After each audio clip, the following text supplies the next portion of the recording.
Assalamualaikum, selamat pagi ucapkan buat semua penonton Malaysia. Hari ini sihat ke? Pagi ini ada yang dah bersarapan ke belum? Jadi kita nak mulakan pagi ini bersama dengan MHR bersama saya Fariha On dan saya Marsilah Hassan. Assalamualaikum, selamat pagi kan. Hari ini dah hari Jumaat dah. Dan hari ini sebenarnya Fariha, kita ada berita baik untuk anda kerana solat Jumaat ada dibenarkan. Sebelum ni dibenarkan tapi pada kapasiti yang sedikitlah. Kali ini ditambah kepada beberapa orang lagi jemaah dan perinciannya nanti kita akan kongsikan di Keratan Akhbar nanti. Dan pastinya hari ini kita ada banyak pelbagai topik yang akan kami bawakan kepada anda. Dan kita dah masuk minggu yang pertama Februari kan. Minggu depan dah mula pula lagi cuti tahun baru Cina. Malaysia banyak cuti, bersyukur.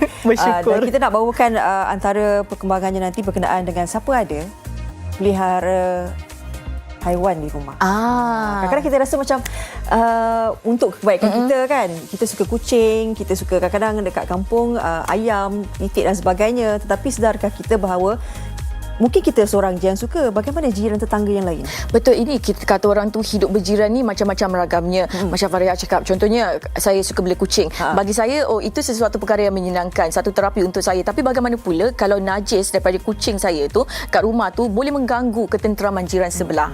Kita tak tahu kan sama ada kita boleh ambil tindakan atau tak, apa perkara kita boleh lakukan. Kita tanya juga rakan kita, suka kucing ke tidak? Bela kucing ke tidak? Ada kucing tak? Saya dulu ada bela kucing, tetapi semenjak ni dah kurang lah kerana kita tahu kerana membela kucing ini memerlukan tanggungjawab dan juga kita kena ada rutin untuk menjaga kebersihan mereka. Kalau tak, nanti jiran pula yang terganggu, betul tak? Betul. Jadi itulah dia, saya dah berhenti membela kucing. Masihlah banyak kucing ya? Saya banyak kucing. Saya kat rumah saya ada 2 kucing. Yang lain cuma kucing jalanan. Tapi harapnya tak mengganggulah ketenteraman orang. Sebab kita kena tahulah juga kan, kadang-kadang ada juga yang kadang-kadang jiran tu dah bergaduh. Betul. Awak boleh tak uruskan dengan baik, bau kan. Kadang-kadang air kencing kucing ni kan hancing bila kita betul sebagainya kan. Sebab kucing ni kadang-kadang suka meninggalkan kesan kan, kencing dekat dinding. Dia dah tahu kat satu kawasan tu kat situ. Macam zon selamat bagi mereka kan. Jadi kalau misalnya jiran tu dah mula luahkan rasa tu, kena ambil tindakan cepat-cepatlah. Kadang-kadang kita tahu bahawa mereka juga boleh ambil tindakan yang lebih jauh lagi untuk ambil tindakan ke atas apa yang kita lakukan. Betul, sebenarnya kita sebagai pemilik haiwan peliharaan tu bukan sahaja kucing, arnab, anjing, apa sahaja haiwan peliharaan, kita perlu bertanggungjawab terhadap haiwan peliharaan kita. Jangan kita nak lepas tangan saja. Lagi-lagi orang yang duduk di kawasan kejiranan kan, macam di kawasan perumahan, satu kawasan tu mungkin ada orang dia biarkan saja dia punya haiwan peliharaan tu bersepah-sepah dan sebagainya. Dan kita tak nak ini mengganggu ketenteraman orang. Dan yang paling kita takutkan sekali, jiran kita tak boleh nak marah kat kita tapi dia akan lepaskan kemarahan tu kepada haiwan peliharaan kita. Itu banyak kes yang terjadi apabila jiran tak puas hati, contohnya kucing kencing ataupun buang air besar dekat rumah jiran seorang tu, nak marah jiran macam buat tak tahu je. Lepas tu apa yang diorang lakukan, kucing tu yang akan jadi mangsa. Kita tak nak perkara itu terjadi. Kalau macam rumah yang ada tanah senang kan kalau kita nak ada haiwan peliharaan, tapi bagaimana pula dengan yang duduk dekat apartmen? Terus memang dah ada macam tempat saya memang tak dibenarkan sebenarnya haiwan peliharaan kalau duduk apartmen dan sebagainya kan. Sebab tapi ada juga yang ambil tindakan nak bela. Bolehlah belalah, tapi bela betul-betul lah kata orang tu kalau nak bela pun. Dan mungkin PKP ni kan ada masa terluang kan Sofia? Kan, mereka yang kita beri kelonggaran tetapi kita risau, kita melihat sekiranya mereka menjadi tidak cakna berkenaan kebersihan masing-masing. Betul. Betul lagi sekarang ni kita bimbang sebab PKP telah dilanjutkan kan. Kita mengharapkan dengan tempoh lanjutan ini dapat menurunkan kembali statistik tu kepada angka yang lebih kita rasa macam lebih baik lah. Sekarang kan 3,000, 4,000, 5,000 dan sebagainya kan. Itu amat menggusarkan. Baik.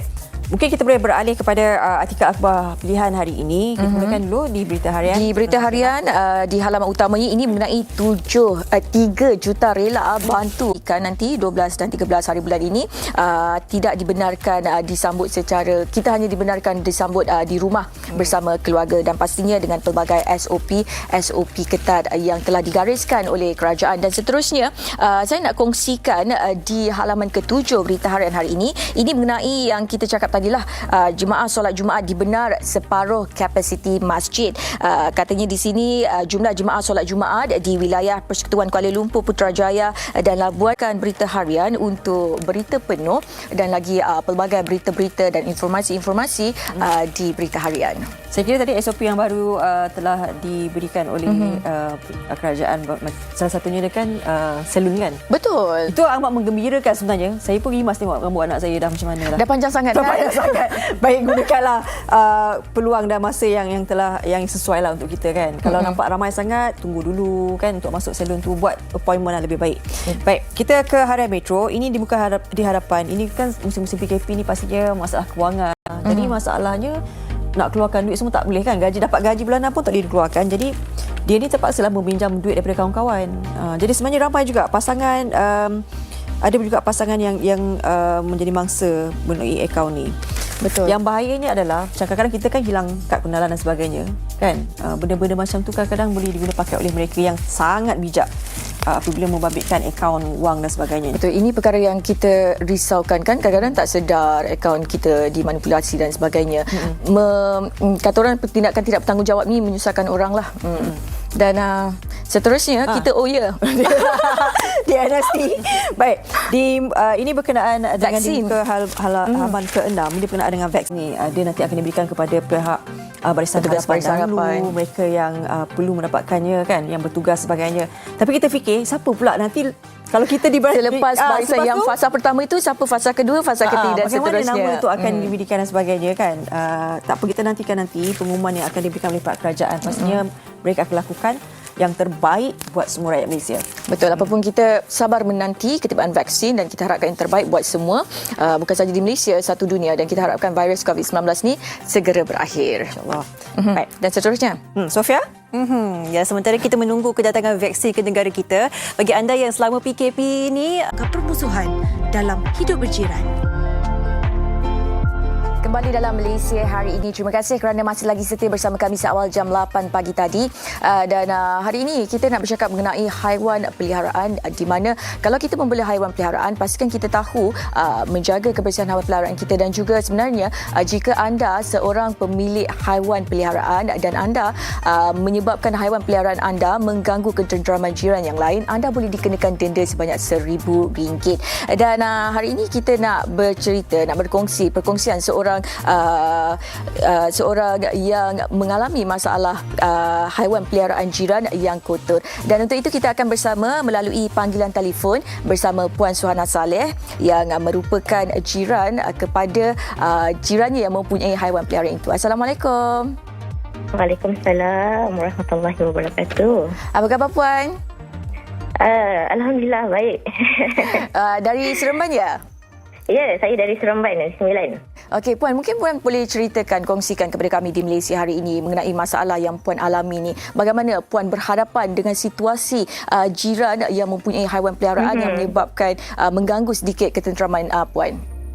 Ya, okey. Terima kasih kepada MHI TV3 dan juga kita punya peguam tersohor kita lah, Puan Zabita, kerana menetengahkan isu-isu kacau ganggu yang timbul dari haiwan peliharaan. Ya, apa pun satu pujian lah harus saya berikan kepada Majlis Bandaraya Seremban yang tegas dan cekap dan amanah dalam menangani isu kacau ganggu ni lah. Walaupun banyak dugaan dan ambil tempoh masa yang lama, tapi jelah tak putus asa dalam menangani isu ni. Baik, terima kasih banyak-banyak Puan. Okey, sama-sama. Terima kasih juga. Okey, itu dia tadi Puan Suhana Saleh yang juga merupakan katanya seorang frontliners yang berhadapan dengan situasi sebegini. Dan kita sebenarnya nak tahu apa undang-undang ataupun apa tindakan yang boleh dikenakan terhadap pemilik haiwan yang jika mengganggu ketenteraman jiran lain. Ini mungkin ada akta yang dikenakan atau denda yang lebih tinggi dikenakan kepada mereka. Dan untuk mengetahui mengenai perkongsian itu, apa tindakan yang akan dilakukan, kita akan bersama dengan Sofia. Terima kasih Marsila. Dan itulah kita Kan cantik? Terang tantang. Itu dia sedikit daripada dipertontonkan sebahagian daripada kerjaya Nolia Gani tentang di tanah air ini kan. Bermula sebagai cempaka dan kekal masyhur diingati sampai hari ini sebagai Joyah. Betul. Dan pelakon yang pastinya membawakan pelbagai karakter watak dalam setiap lakonan yang dihiasi daripada watak komedi, watak syarat sedih, watak orang kata romantik dan sebagainya. Semua berjaya dilakonkan oleh seniwati Nurlia Gani. Kalau dia bawa watak mak tiri tu beria Menjadi, mak tiri tu. Oi, kita pun sakit hati tengok mak tiri ni kan. Belum lagi makcik-makcik yang suka jaga tepi kain orang tu. Ini penjiwaan itu betul-betul masuk. Kan. Kalau Joyah tu tahun Opah kan drama RTM sekitar 1980-an. Jadi kalian tak berkesempatan kan. Saya dulu kecil-kecil tengoklah. Kita lahir lagi. Maknanya Farina membesarlah dengan zaman-zaman Opah. Itu popular tu drama tu. Betul. Ramai juga yang tak tahu, bukan sahaja sebagai pelakon, tetapi Nurlia Gani ini pernah dikenali juga sebagai seorang pelawak, penyanyi penyada, kan? Ratu Cantik juga di awal permulaan sebelum berlakon tu. Jadi ini yang kita nak ketengahkan hari ini kan bersama dengan Nurlia Gani sendiri untuk melihat bagaimana perjalanan kerjayanya bertahun-tahun ni. Dan bagaimana permulaan kerjayanya, adakah selepas menyertai pertandingan Ratu Cantik, walaupun difahamkan tidak mendapat tempat pertama, hadiah utama, tetapi Nurlia Gani berjaya memenangi Ratu Fotogenik. Bukan cacalan orang tahu yang boleh dapat Ratu Fotogenik ni. Ini kalau kita melihatlah bagaimana perjalanan anak seni tu, mungkin hari ini anak seni mungkin perjalanannya agak sedikit mudah kan. Ada orang yang melalui jalan mudah, ada mungkin juga yang perjalanannya daripada bawah. Betul. Saya rasa kalau zaman dulu nak jadi seorang bintang tu pun susah. Kan? Betul. Perjalanan mereka mungkin syarat dengan perlu melalui banyak laluannya. Jadi macam Nurlia Gani ni pula mula-mula macam mana bakat pelakon tu tak dapat lagi. Dia menyanyi dulu kan. Siapa sangka Nurlia Gani merupakan mempunyai bakat menyanyi, lepas tu pergi ke pertandingan yang lain, bawa haluan yang lain, lepas tu barulah dah melalui fasa-fasa itu barulah bidang lakonan diceburi. Betul, kan? kerana kita tahu kan dunia lakonan zaman dulu dan sekarang berbeza. Kalau sekarang laluannya mungkin agak mudah seperti yang Faria katakan tadi. Kalau dulu bagaimana menyertai satu audition ke satu audition, berapa lama tempoh perjalanannya sebelum orang kata kriteria yang diperlukan untuk mereka menjadi seorang penyanyi pelakon, untuk menjadi seorang orang kata yang mampu membawa satu watak yang penting dalam sesebuah drama tu. Bukan dan nanti kan kita nak tanya pandangan daripada Nurlia Gani sendiri kan, macam mana dia melihat situasi antara zaman dulu dengan zaman sekarang. Kita cakap 40 tahun ni, dulu kita sampai Kelang ke Petaling Jaya ni mudah aja. Kalau dulu macam mana? Bas kena tukar je kan? Itu perjalanan dia. Sebab kalian berdua kan tak pernah tengok cerita Opah. Tapi macam mana kalian tahu bahawa Joyah itu karakternya, dia ni Joyah betul. Macam banyak mulut nak juga tepi orang. Macam mana kalian tahu bahawa itulah karakternya? Sebabnya kita dah tahu setiap kali lakonan yang dilakonkan oleh Nurlia Gani ni, kita macam okey, ni kita ada satu macam okey, ni Joyah, watak Joyah. Kita dah tahu dah kenal dah. Kalau dia bercakap tu mesti macam boleh tahulah Joyah kan, Joyah kat talian sekarang ni.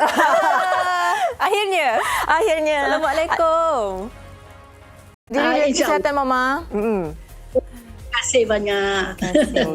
Itu dia Nurlia Gani ataupun dikenali sebagai antara karakter Joyah dalam drama Opah. Jadi itu sikit sebanyaklah. Yalah, betul juga. Kita bukan saja kita tahu bahawa pelakon-pelakon ni memang mata pencariannya bergantung kepada drama dan lakonan. Kita mengharapkanlah moga nanti ada SOP yang boleh membenarkan mereka kan menjalani penggambaran dan mencari rezeki buat mereka. InsyaAllah. Dia apa yang kita melihat di situ adalah semangat cerianya yang dibawa walaupun kita melalui hari yang sukar, tapi semoga itu juga menjadi pengingatkan kepada kita supaya kita terus berjuang. Baik. Minggu depan kita ada lekangan retina dan juga harga barang naik. Ini yang kecoh kan, orang banyak adukan harga barang naik dan sebagainya. Jadi perinciannya ada pada hari Isnin. Pastikan temu janji kita hari Isnin jam 8 pagi. Semoga MHI. Terima kasih semua. Assalamualaikum.